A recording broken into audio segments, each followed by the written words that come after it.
No love letters. Sorry, people.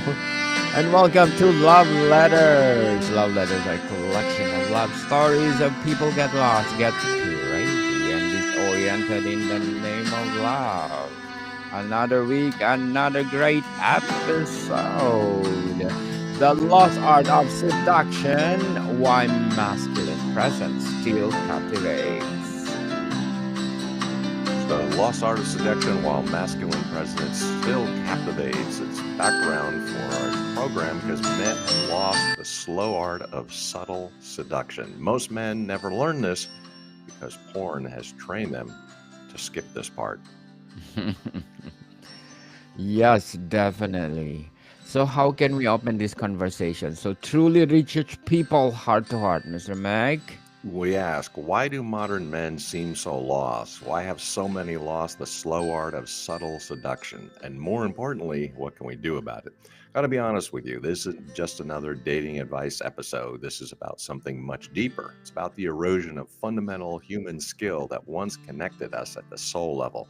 It's about why so many women feel unseen and why so many feel like they're performing rather than they're connecting. So let's start here. Seduction used to be something men studied, revered, even. Now it feels almost extinct. Agreed, the answer is from an article. Men have lost the slow art of subtle seduction. Most men never learn this because porn has trained them to skip this part by Jeremy Letourneau. It all comes down to this, doesn't it? The forgotten art, the lost way. Most men today weren't taught education and seduction as a craft. They were trained, conditioned really, by pornography, dating apps, and social media with the culture of click and claim. It's microwave manhood. And as Latomo says, men confuse performance with presence. They think seduction starts when the lights dim and the clothes come off. But that's like saying a great concert begins with the encore. Seduction isn't the sprint to orgasm, it's the patient, intentional architecture of connection. It's psychological, it's spiritual, long before it's physical. And for many women, that kind of depth is what draws them, not just to a man's body, but to his soul. Let me share something that might surprise you. I recently spoke with a woman, a successful executive, mid 30s, who told me she'd rather spend an evening with a man who could hold her attention through conversation than one who looked like he belonged on a magazine cover but couldn't sustain eye contact for more than 5 seconds. I want to feel seen, she said. Seen, not evaluated, not consumed, seen. That's what we're talking about here, the difference between being evaluated and being seen. In conclusion, between being consumed and being known. Being consumed. Wow, interesting. Mr. Mick, now I want to dig into something that might sound academic, but it's profoundly practical. You reference the word yada.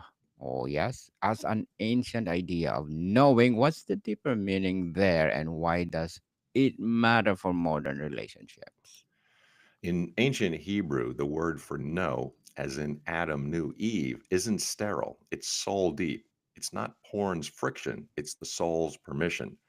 Yada means deep experiential knowledge, relational intimacy, a kind of knowing that comes from union, vulnerability, and encounter. Genesis 4:1 says, "And Adam knew Eve, his wife, and she conceived."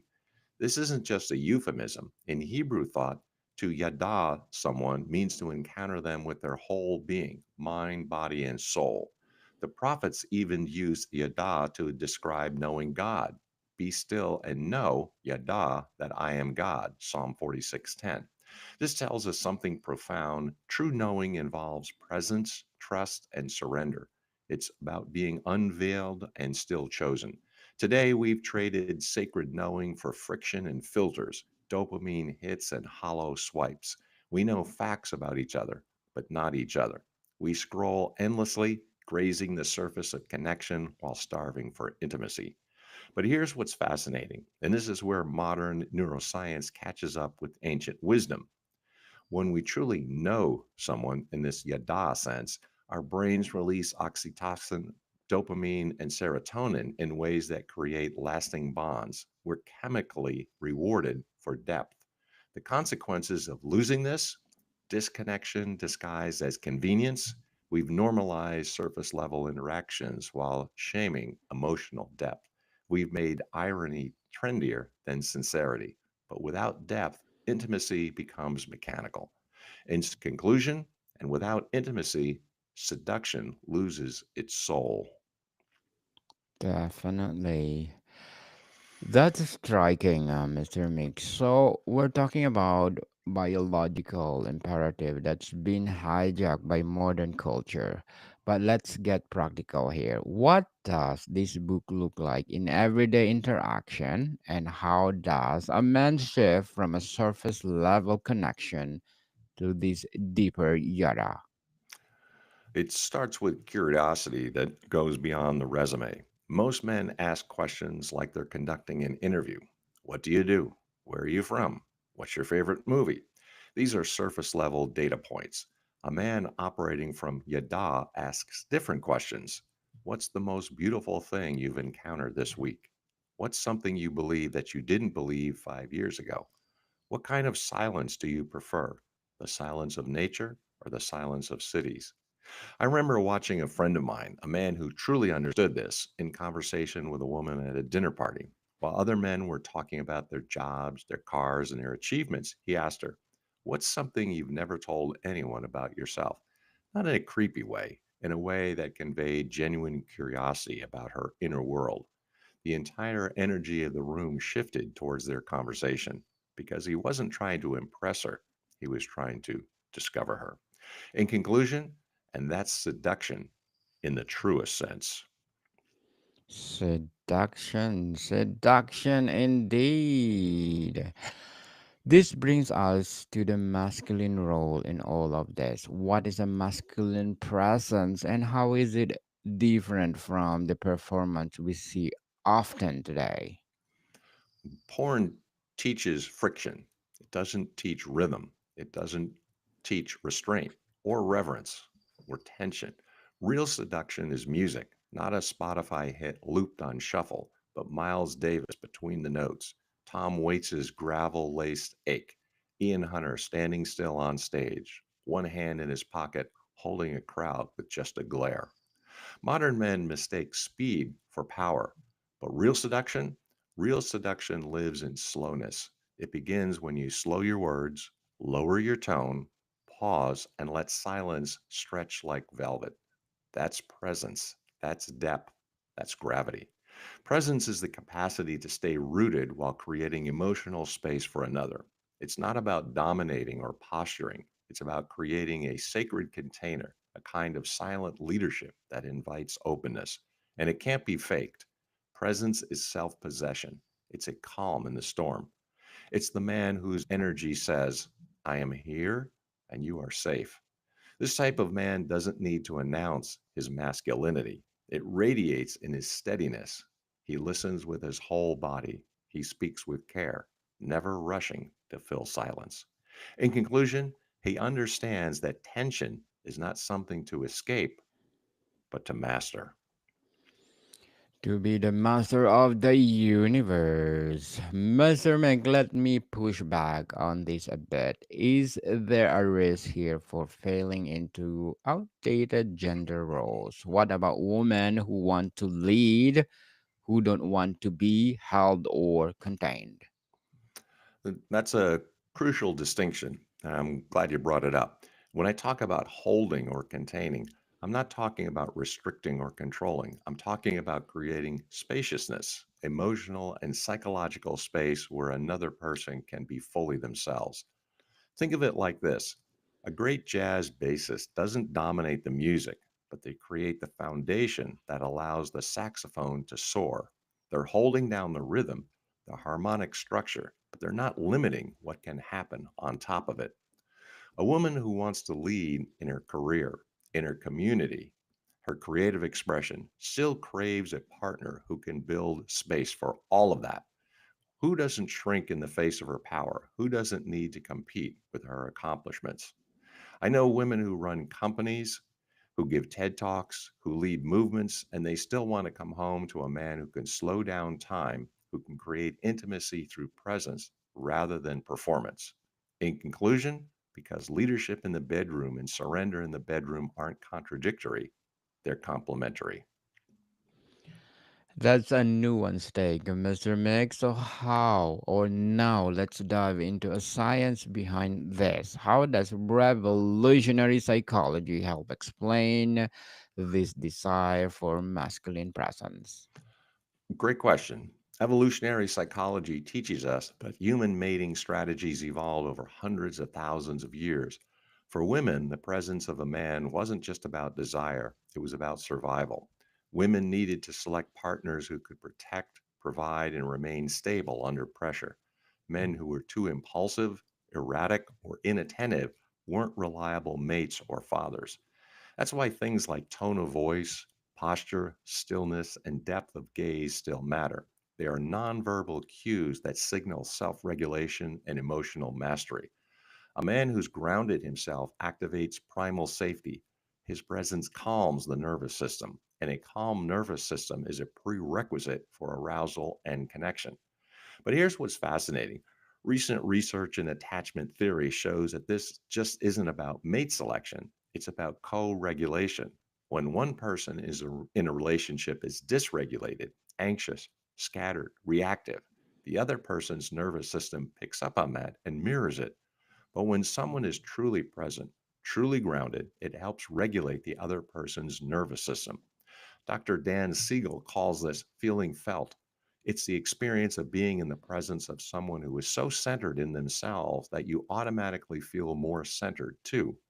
So while the culture evolves, biology lingers, women are still attracted to the man who isn't trying to prove himself, but who already knows who he is. And finally, when he does speak, it's like velvet on skin. You looked at me like that again, and I haven't stopped thinking about it since.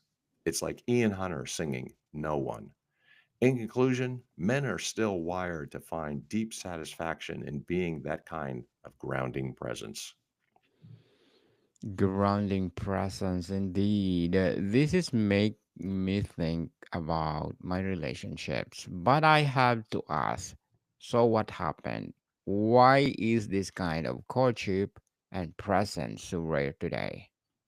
We've lost the rituals that used to shape courtship: the walk to her house, the letter, the dance of mutual unfolding.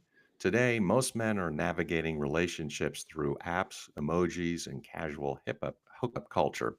That's less initiation, less intentionality. Technology gave us efficiency, but seduction was never about efficiency. It was about anticipation, slow burn, poetic pacing. Dating apps flipped the dynamic. They told men that quantity matters more than quality. They trained men to chase novelty, not depth. Add to that pornography and social media, and you get a cocktail of instant gratification. Men stop learning how to lead with presence because everything is a swipe away.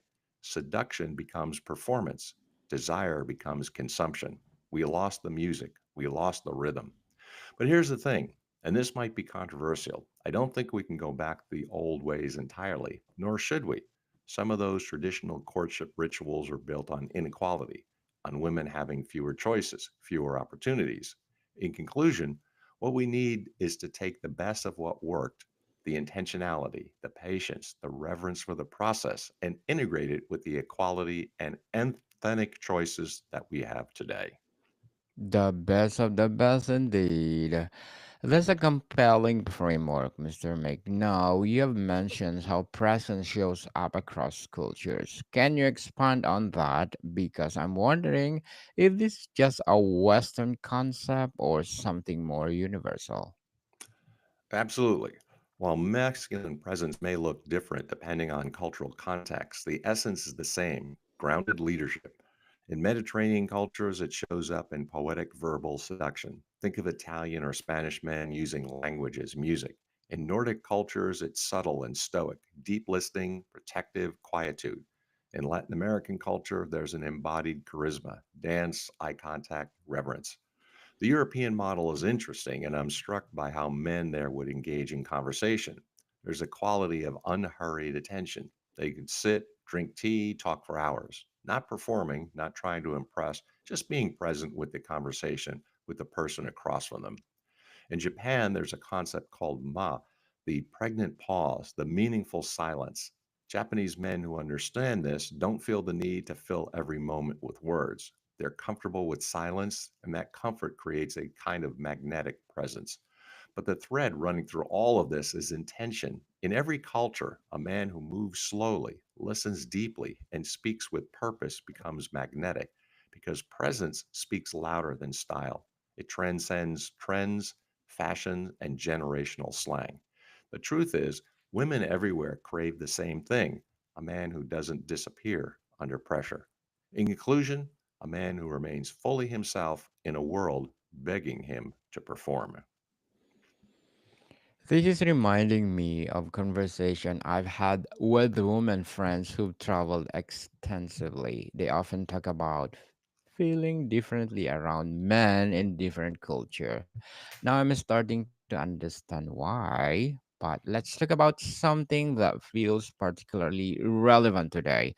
What about emotional vulnerability? How does that intersect with the masculine presence? That's the heart of it. We fed men a false binary: be stoic or be emotional, but not both. Presence is about integration. A man doesn't lose his power when he's vulnerable, he amplifies it if it's done with groundedness. The seductive man isn't ashamed of his past. He's owned it, integrated it. He can say, that reminds me of something I've carried.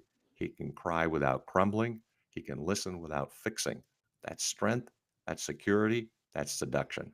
I think about Ian Hunter. Here was a man who wrote about his darkness, his brokenness, his longing. Songs like Irene Wild are vulnerable to the point of being raw.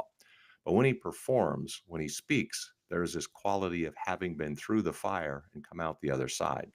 That's not weakness, that's wisdom. Vulnerability doesn't mean emotionally leaky, it means being emotionally available. It means showing your real self, not to impress, but to connect. And women feel that. In conclusion, they're drawn to men who have been tempered by fire, not undone by it. I love that distinction, Mr. Mick. Emotionally available versus emotional leaky. Can you give us practical example of what looks like? Sure, let's say you're on a date and she shares something difficult, maybe about her family or work, something she's struggling with. An emotional, leaky man might immediately share his trauma, try to one up her pain, or get so absorbed in his emotional reaction that he forgets she's the one who needs to be heard. An emotionally available man does something different. He receives what she's sharing. He might say something like, I can hear how much that affected you, or that sounds difficult to carry. He's present with her experience without making it about himself. And then, if it's appropriate, if there's a natural opening, he might share something of his own, but he does it from a place of offering, not from a place of need. He's not sharing to get something from her, he's sharing to deepen the connection. That's the difference. Emotional availability is about being open and real while still maintaining your center. In conclusion, emotional leakiness is about losing your center and expecting the other person to help you find it. That's a crucial distinction, Mr. Mick. Now I know our listeners are thinking this is all sounds great in theory, but what do I do? Let's talk practically. What can a man do to begin reclaiming this presence? Well, here are 10 expanded practices. One, own your breath. Your nervous system regulates the space. Slow, deep breaths shift your energy. Train yourself to breathe when tension rises. I recommend the 4-7-8 technique. Inhale for 7, hold inhale for 4, hold for 7, exhale for 8. Do this 3 times before any important interaction. 2, speak with weight. Use fewer words. Speak slower. Let your tone reflect your presence. Stop filling space. Start honoring it. Record yourself having a conversation and listen back. Are you rushing? Are you using filler words? Practice pausing before you speak. 3, posture is presence. Your shoulders, spine, and eyes send signals. Steady and study how you enter rooms. Stand like your words matter. Imagine a string pulling you up from the crown of your head. Let your shoulders drop, your chest open, and your feet root you in the ground. 4. Silence is power. Practice long pauses. Look into her eyes and let the moment be. You'll be surprised what opens. Most men are terrified of silence, but silence is where intimacy lives. Get comfortable with it. 5. Master eye contact. Not aggressive, not staring, just soft, steady attention. It says, I see you and I'm not afraid of what I see. Practice this with everyone, the barista, the grocery clerk, your friends. Eye contact is a skill that can be developed. 6. Drop the scripts. Stop reciting memes or mimicking influencers. Presence isn't parroting, it's discovering what you feel. When someone asks you how you are, resist the automatic good or fine. What are you feeling right now? 7, move with intention. Whether it's touching her back or pouring a drink, make every movement deliberate. That's eroticism. Watch how you walk, how you reach for things, how you sit down. Can you do these things more slowly, more intentionally? 8, ask better questions. Go beyond what do you do? Try what kind of beauty are you most drawn to in the world? Or what's something you believed as a child that you wish you still believe? Questions that invite soul sharing rather than resume sharing. 9, refine your environment. Your space reflects your inner world. Clean your room, light a candle, craft mood. If you're bringing someone into your space, what does it say about who you are? Is it intentional or just convenient? 10, commit to wholeness, therapy, meditation, cold plunges, breath work. Do whatever it takes to meet your shadows. You can't be present with her if you're hiding from yourself. This isn't optional. In conclusion, these 10 points, they're foundational. Those are incredibly practical, Mr. Meg, but I'm curious about implementation. How does someone integrate all of this without feeling forced or performative?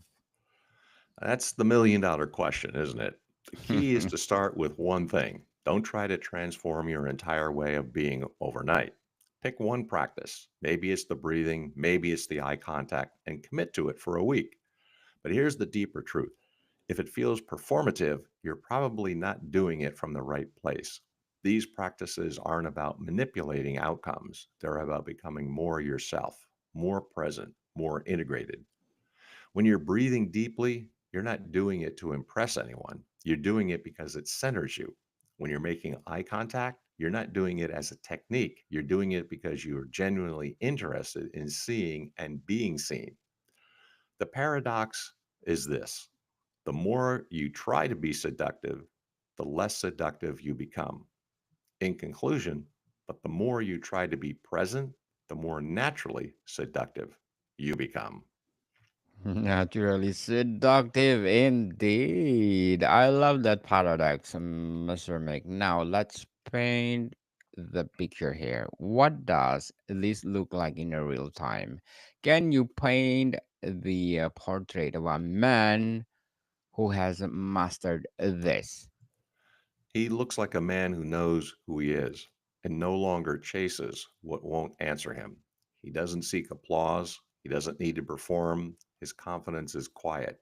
He enters a room like he belongs, not from entitlement, but from integration. He listens deeply.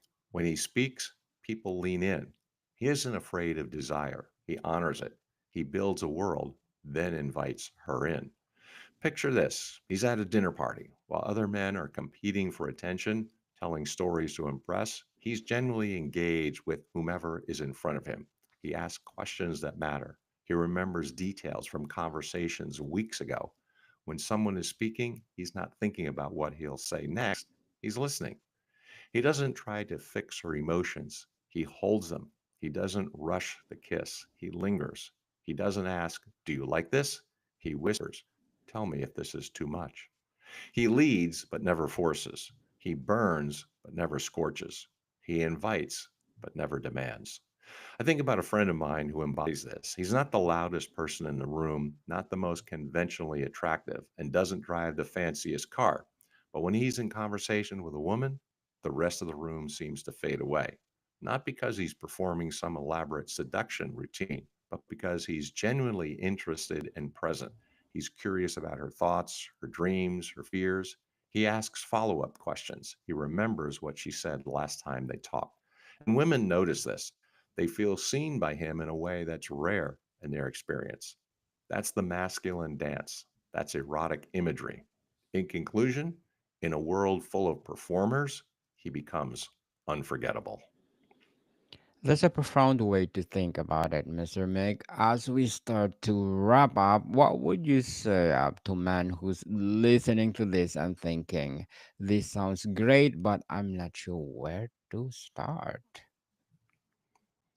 Yes. So when you're thinking of that, start with yourself. Start with getting serious about your own inner world. Most men have been conditioned to live from the neck up, to think their way through life rather than feel their way through it.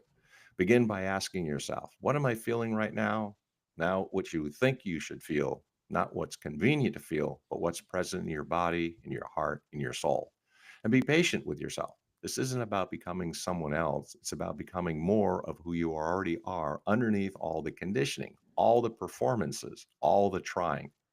The world needs men who can be present. Your partner needs it. Your children need it. You need it. Start there. Start with presence. In conclusion, everything else will follow. Everything will follow for sure. Another great episode, Mr. Mick.